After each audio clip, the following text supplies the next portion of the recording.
Assalamualaikum warahmatullahi wabarakatuh.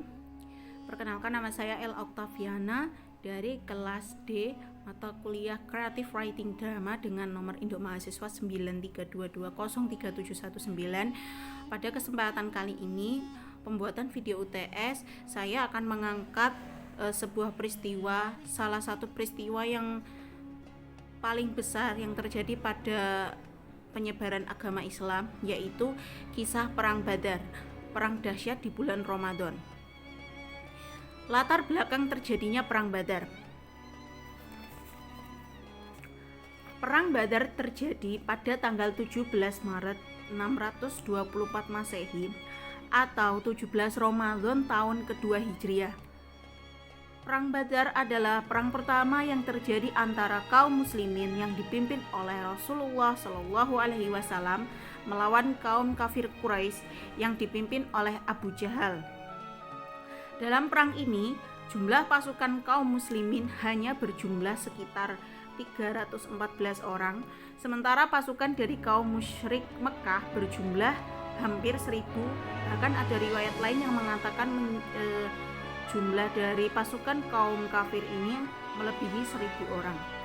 Jumlah ini sangat tidak seimbang antara 1000 dibanding 300. Namun, pada perang ini kemenangan diraih oleh kaum muslimin yang hanya memiliki sedikit pasukan. Lalu kuda perang mereka hanya berjumlah 2 saja, dan itu hanya ditunggangi oleh panglima perang. Secara historis, kata Badar berasal dari nama sumber mata air yang terletak di antara Mekah dan Madinah.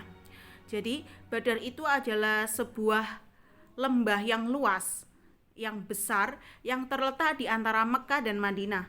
Maka, perang ini dinamakan Perang Badar karena lokasinya berada di tempat tersebut.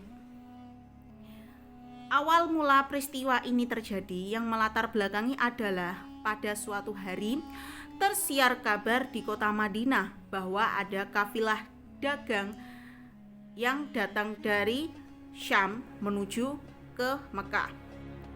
Kafilah besar dari kaum Quraisy itu meninggalkan kota Syam untuk pulang ke Mekah.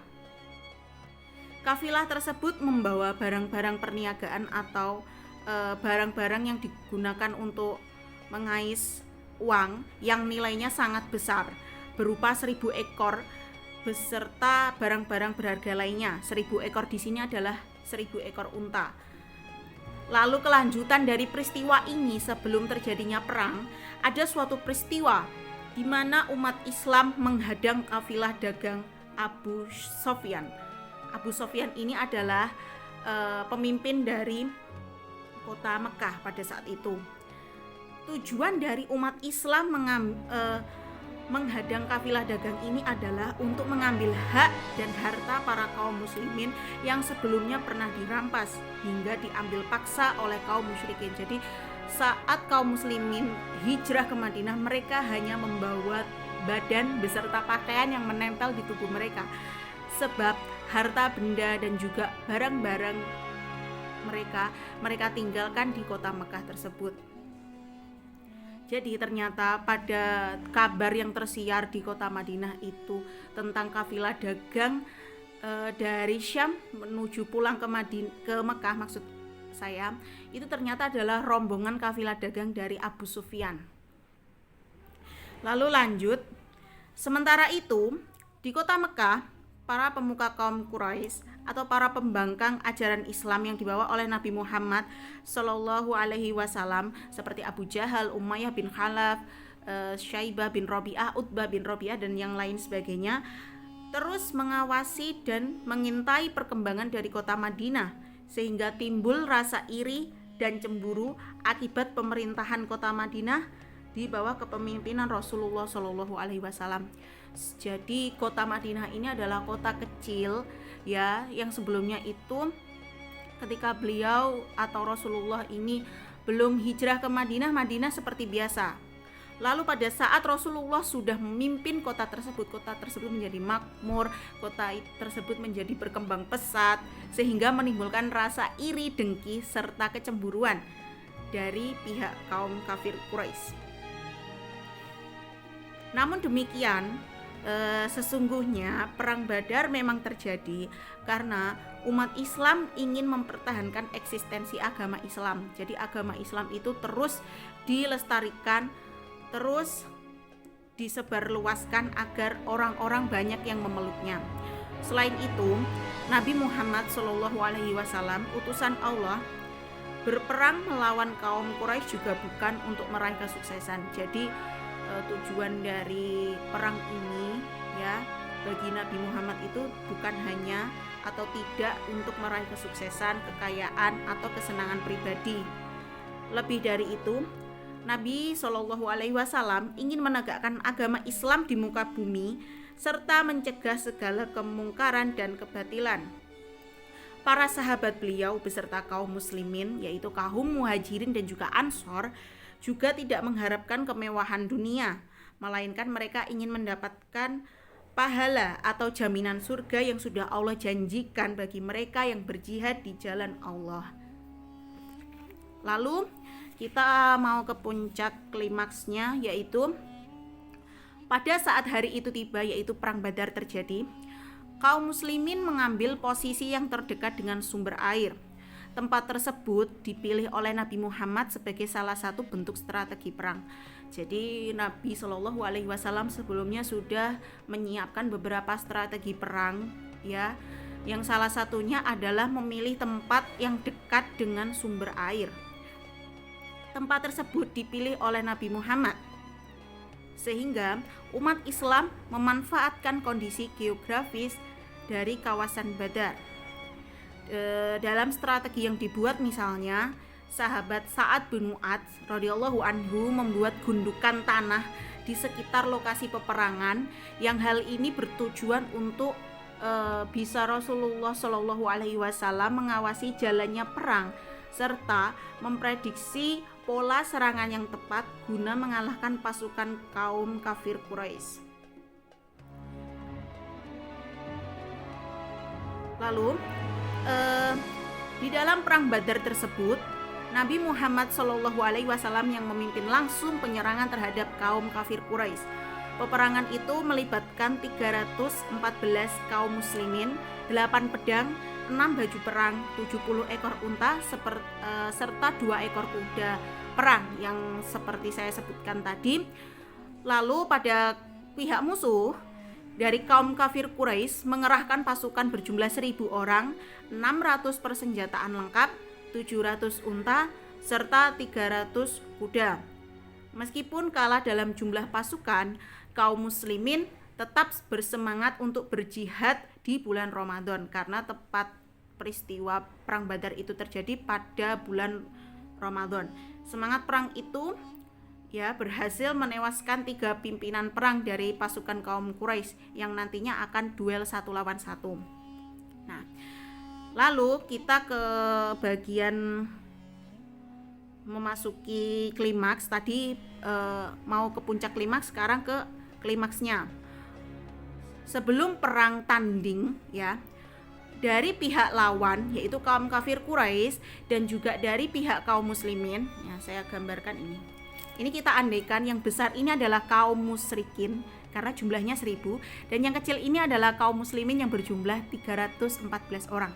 Jadi dari pihak musuh sudah menyiapkan 3 orang perwakilan untuk duel 1 lawan 1, begitupun juga dengan kaum muslimin. Nah, dari pihak muslimin ada 3 orang yang disuruh maju. Sebenarnya orang Ansor yang ingin berjuang menghabisi kaum musyrikin, tetapi kaum musyrikin sudah berwasiat bahwa yang harus maju 1 lawan 1 dari kaum mereka, yaitu kaum muhajirin dari Mekah, Mekah pindah ke Madinah, itu namanya muhajirin yaitu Hamzah bin Abdul Muthalib, yang kedua ada Ali bin Abi Thalib, dan yang ketiga ada Ubaidah bin Al-Harits. Sementara dari pihak musuh juga mengeluarkan 3 orang, yaitu Utbah bin Rabi'ah, Syaibah bin Rabi'ah, dan Al-Walid bin Utbah atau anak dari Utbah bin Rabi'ah. Ubaidah sendiri berhadapan dengan Utbah bin Rabi'ah, Hamzah berhadapan dengan Syaibah bin Rabi'ah, dan Ali bin Abi Thalib berhadapan dengan Al-Walid bin Utbah. Pertempuran duel tersebut langsung tidak terelakkan ya. Jadi duel 1 lawan 1, mereka berperang sehingga pada akhirnya perwakilan 3 orang dari kaum Quraisy mati terbunuh. Lalu kaum muslimin mengumandangkan takbir dengan lantang dan segera menyerang dengan penuh semangat serta kegigihan yang tinggi. Kaum muslimin membanjiri anak panah ya untuk melumpuhkan musuh. Jadi kaum muslimin menembakkan seluruh anak panah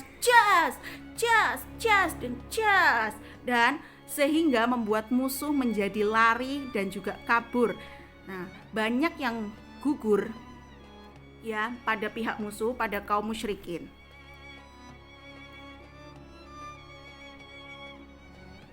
Ya, tetapi pada sesungguhnya pertempuran besar dalam perang Badar itu di luar perkiraan umat muslim. Sebab sejak awal Nabi Muhammad telah merencanakan pengerahan pasukan muslim untuk peperangan biasa, bukan untuk perang besar semacam perang Badar ini. Oleh sebab itu, pasukan umat Islam hanya berjumlah 300 orang saja. Nah, saat melihat banyaknya tentara kaum kafir Quraisy beserta kelengkapan persenjataan dan juga seperti tombak, pedang, zirah dan alat tempur lainnya, Nabi Muhammad SAW sempat menangis. Beliau lantas berdoa kepada Allah Subhanahu wa taala yang bunyinya, "Ya Allah, jikalau rombongan yang bersamaku ini ditakdirkan untuk binasa, maka tidak akan ada seorang pun setelah aku yang akan menyembahmu. Semua orang yang beriman akan meninggalkan ajaran Islam yang sejati ini." Setelah berdoa, beliau Nabi Muhammad SAW merancang strategi peperangan. Dia menjajarkan pasukan kaum muslim dalam formasi rapat. Dia juga memerintahkan agar sumur-sumur atau tempat air itu segera dikuasai untuk memutus pasokan air ke kaum kafir Quraisy. Jadi sumur air itu ditimbun dengan batu-batu sehingga lawan itu juga tidak bisa mendekati sumber air tersebut. Selain itu, perang juga diawali dengan pertempuran jarak jauh. Saat pasukan kafir Quraisy bertolak untuk menyerang, umat Islam tidak segera menyambutnya dengan adu fisik secara langsung, melainkan menghujani atau menembakkan anak-anak panah dari kejauhan. Nah, jadi yang seperti saya katakan sebelumnya, kaum muslimin itu membanjiri dan juga menyerang menggunakan anak-anak panah mereka. Setelah musuh kewalahan, kocar-kacir dan juga barisannya tidak rapat kembali, mereka langsung menghunuskan pedang dan melakukan pertempuran. Jadi ini seperti ini ya. Ini kaum kafir Quraisy dan ini juga kaum muslimin. Jadi kaum muslimin itu menembakkan anak panah. Langsung si musuh ini lari tunggang langgang dan juga barisannya ini tidak teratur sama sekali sehingga itu bisa mengecoh lawan dan kaum muslimin langsung menebaskan pedang ke lawannya. Jebret. Jadi seperti itu. Nah, selewat tengah hari ya, selama perang itu berlangsung, kurang lebih sebanyak 50 pemimpin pasukan kaum kafir Quraisy atau pemuka dari kaum tersebut tewas di tempat, termasuk Abu Jahal sendiri, pemimpin dari perang tersebut. Sementara itu banyak sisanya yang lari tunggang langgang atau yang masih selamat ya dari pihak musuh. Sementara itu korban atau jumlah yang mati syahid dari kaum muslimin hanya 14 orang. Selain memukul mundur 1.000 tentara dari Quraisy, umat Islam juga berhasil mengambil harta rampasan seperti 600 persenjataan lengkap, 700 unta, 300 kuda, serta perniagaan tadi atau barang jualnya yang dimiliki oleh kafilah dagang Abu Sufyan. Perang Badar dimenangkan oleh umat Islam. Nah, ini adalah akhir cerita dari Perang Badar. Pada akhirnya, Perang Badar dimenangkan oleh pasukan dari umat Islam. Kemenangan pada Perang Badar tersebut membuat posisi Islam di kawasan Madinah kian kuat. Sementara kaum kafir Quraisy yang kalah di Perang Badar harus menelan kekecewaan mendalam. Mereka pun semakin berhasrat untuk membalas dendam dengan persiapan yang jauh lebih matang. Nah, jadi nanti setelah Perang Badar bakal ada perang-perang selanjutnya ya. Perang kedua nanti Perang Uhud. Tapi di sini memang Ella hanya membahas perang Badar secara garis besarnya. Bagi umat Islam, perang Badar adalah peristiwa yang besar, apalagi terjadinya pada bulan suci Ramadan. Perang Badar menjadi pertempuran besar pertama umat Islam dalam melawan musuh, yaitu musuhnya adalah kaum kafir Quraisy. Melalui pertolongan Allah lah kaum muslimin berhasil menang meskipun kalah dalam jumlah pasukan. Bahkan Allah Subhanahu wa taala menamai perang Badar sebagai Yaum Al-Furqan alias hari pembeda.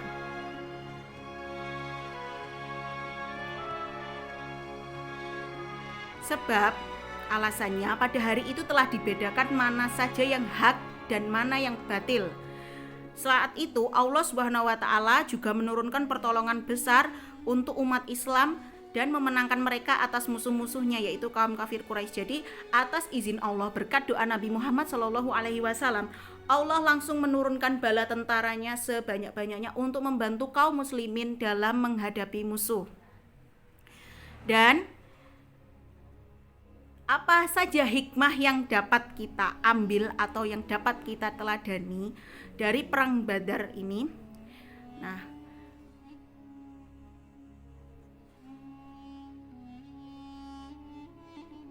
perang Badar diriwayatkan tidak memakan waktu lama, hanya butuh waktu sekitar 2 jam bagi pasukan kaum muslimin untuk menghancurkan pertahanan tentara kafir Quraisy. Segala kekacauan yang terjadi tersebut dimanfaatkan untuk memenangkan perang. Setelah perang Badar usai, Nabi Muhammad SAW mengucapkan hal yang sangat penting dalam perjalanan pulang menuju ke Madinah. Beliau berkata, "Wahai kaumku, kita baru saja kembali dari jihad kecil atau perang Badar dan menuju jihad besar." Mendengar hal itu, para sahabat pun langsung terheran-heran sebab perang Badar yang sangat menentukan nasib kaum muslimin hanya dianggap oleh Nabi Muhammad sebagai jihad kecil. Para sahabat pun bertanya, "Apakah jihad yang lebih besar dari perang Badar itu, wahai Rasulullah?" Rasulullah kemudian menjawab, "Jihad melawan hawa nafsu." Menurut Rasulullah SAW, melawan segala hawa nafsu adalah hakikat dari jihad yang sebenarnya. Oleh sebab itu, salah satu hikmah dari perang Badar di bulan Ramadan adalah semangat berjihad melawan hawa nafsu. Jadi pada saat kita berpuasa, kita harus melawan hawa nafsu kita untuk tidak memikirkan segala sesuatu yang buruk, yaitu menahan lisan kita untuk mengucapkan perkataan yang kotor atau sekedar menggibai sesama kaum muslimin. Jadi seperti itu. Nah, itu saja yang dapat saya sampaikan di video kali ini. Mohon maaf atas salah kata, salah ucapan maupun salah gelar yang saya ucapkan selama video ini berlangsung. Ini hanya sebagian kecil atau ringkasnya dari kisah perang Badar. Sebenarnya masih banyak lagi kisah-kisah dari perang Badar ini ya. Terima kasih. Wassalamualaikum warahmatullahi wabarakatuh.